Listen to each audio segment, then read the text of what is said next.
C'est peu de dire que les Occidentaux regardent avec inquiétude l'offensive turque dans le nord de la Syrie.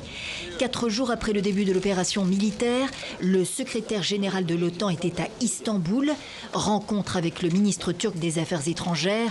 Devant la presse, Jens Stoltenberg souligne les risques, déstabilisation et escalade régionale. J'ai partagé mes préoccupations concernant l'opération en cours. La Turquie a des inquiétudes légitimes sur sa sécurité, mais j'attends d'elle qu'elle agisse avec retenue. Ankara a également des attentes. Ce n'est pas suffisant de dire « nous comprenons les préoccupations légitimes de la Turquie ».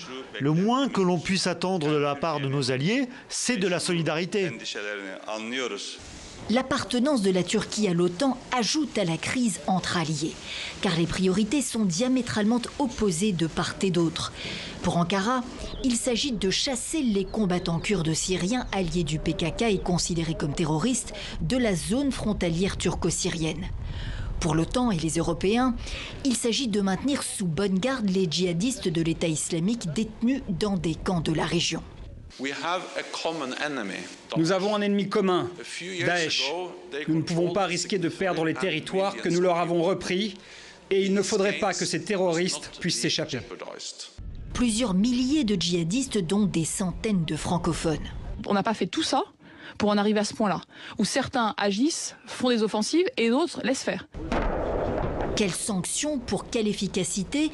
Il en sera question entre Européens la semaine prochaine.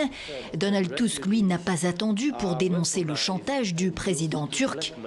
Recep Tayyip Erdogan a menacé l'Europe de laisser passer des millions de migrants syriens.